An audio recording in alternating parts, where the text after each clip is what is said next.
whole show. It's really amazing, you know. I haven't got the half of it yet. Would you like to go over any of it again? Oh, no, thank you. Not this morning. I'm really done in for the morning, yes. Tired of listening to sounds? Oh, yes. It's a fearful strain, you know. Well, I rather fancied myself being able to pronounce 24 distinct vowel sounds. But your 130 beats me. Well, I can't tell the difference between most of them. Oh, that comes with practice. You hear no difference at first, but you keep on listening, and presently you find they're all as different as A from B. What's the matter? A young woman asked to see you, sir. A young woman? What does she want? Well, sir, she says you want to see her when you know what she's come about. She's quite a common girl, sir, very common indeed. I should have sent her away, only I thought perhaps you'd want her to talk into your machines. I hope I've not done wrong, but really, sir, you see such queer people sometimes. You'll excuse me, of course. Oh, that's all right, Mrs. Pierce. Has she an interesting accent? Oh, something dreadful, sir, really. I don't know how you can take an interest in it. Let's have her up. Show her up, Mrs. Pierce. Very well, it's for you to say. This is rather a bit of luck. I'll show you how I make records. We'll set her talking, and I'll take her down first in Bell's visible speech, then in broad roaming, then we'll get her on the phonograph, so you can turn her on as often as you like with the written transcript before you. This is the young woman, sir. What? This is the girl I jotted down last night. She's no use. I've got all the records I want of the Listen Grove lingo, and I won't waste another cylinder on it. Be off with you, I don't want you.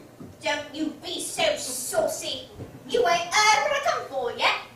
Did you tell him I'd come in a taxi?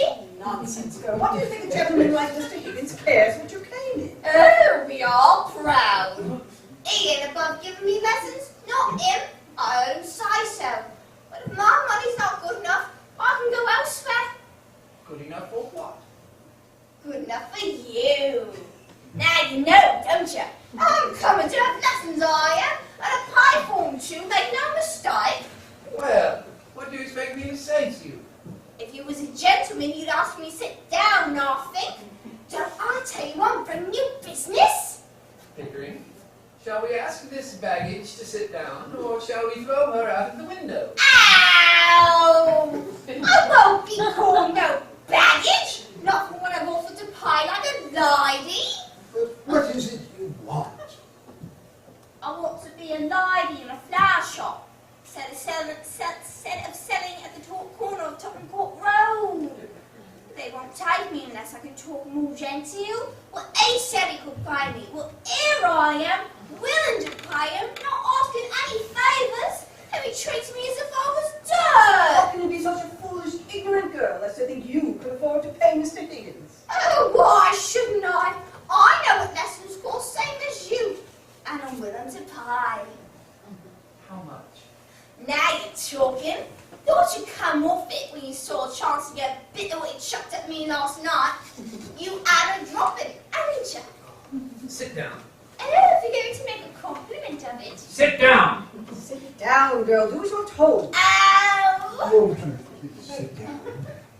Oh, don't mind if I do. What's your name? Eliza Doolittle. Eliza, Elizabeth, Betsy, and Bess. They went to the woods to get a bird's nest. They found a nest with 4 eggs in it. They took 1 apiece and left 3 in it. Ha ha! Don't you be so silly. Speak to the gentleman like that. Well, why won't you speak sensible to me? Come back to business. How much do you propose to pay me for the lessons? Oh, I know it's right. A lady friend of mine gets French lessons from a real French gentleman for 18 pence an hour. Well, you wouldn't have the nerve to ask me the same for teaching me my own language as you would for French. So I won't give more than a shilling. Take it or leave it. You know, Pickering, if you consider a shilling not as a simple shilling, but as a percentage of this girl's income, it works out to fully equivalent of 60 or 70 guineas from a millionaire. How so? Well, figure it out. The millionaire has about £150 a day. she earns half a crown. Who told you I only? She offers me 2/5 of her day's income for a lesson. 2/5 of a millionaire's income for a day should be about 60 pounds. It's handsome. By George, it's enormous. It's the biggest offer I ever had. 60 pounds? I never offered no 60 pounds. Hold your tongue. Well, where would I get 60 Stop pounds? crying, you silly girl. Sit down. Nobody's going to touch your money. Somebody is going to touch you with a broomstick if you don't stop sniveling. Sit down. One would think you was my father. If I decide to teach you, I will be worse than 2 fathers to you. Here, What's this for? to wipe your eyes. To wipe any part of your face that feels moist. Remember, that's your handkerchief and that's your sleeve. Don't mistake the one for the other if you wish to become a lady in a shop. Oh, it's no use talking to her like that, sir. She doesn't understand you. And besides, you're quite wrong. She doesn't do it that way at all. Hey, you give me that handkerchief. He gave it to me, not to you. So he did. Ah, so he did. I think we must regard it as her property now, Mrs. Pierce. Serve you right, Mr. Higgins. You know, Higgins, I'm interested. About the ambassador's garden party. I'll say you're the best teacher alive if you can make that good. I'll bet you the entire cost of the experiment that you can't do it. And I'll pay for the lessons. Oh, you're real good, thank you, Captain. It's almost irresistible. She's so deliciously low. So horribly dirty. Ow! I ain't dirty. I'll wash my face and hands before I come on to.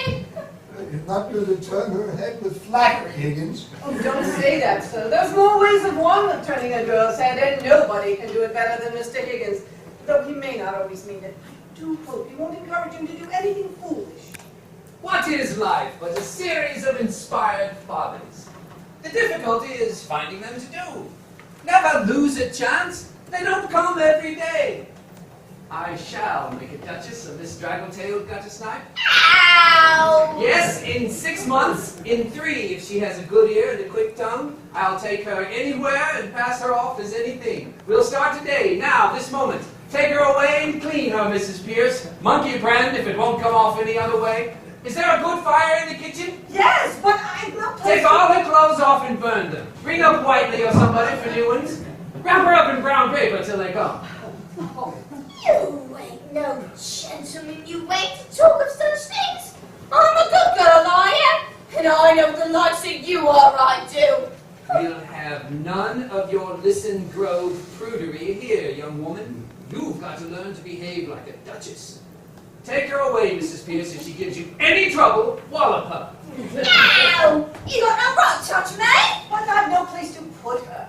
Put her in the dustbin. Ow! Higgins, be reasonable. You must be reasonable, sir. Really, you must. You can't walk over everybody like this. I walk over everybody? My dear Mrs. Pierce, my dear Pickering, I never had any intention of walking over anyone. I only propose that we should be kind to this poor girl. We must help her prepare and fit herself for her new station in life.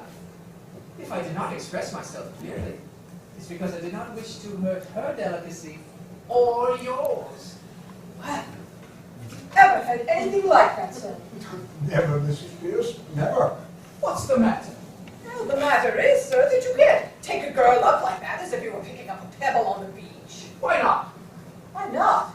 But you don't know anything about her. What about her parents? She may be married.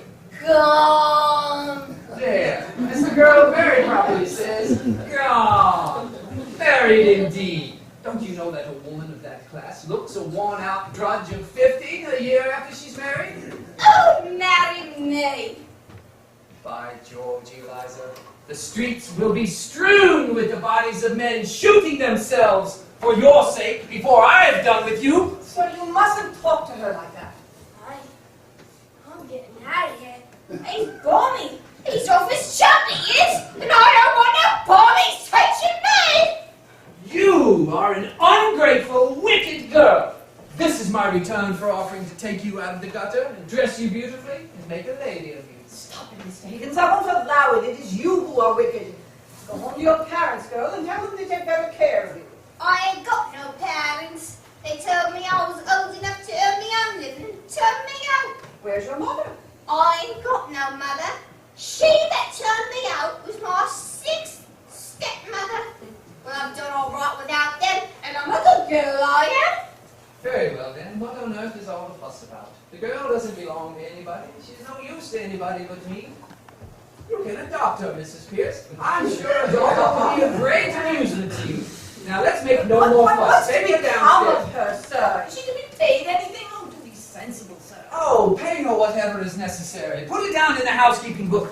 What will she want with money? She'll have her food and her clothes. She'll only drink if you give her money. Oh, you're a brute. It's a lie. No one ever saw the sight of liquor on me. Oh, sir, you're a gentleman. Don't let him talk to me like that.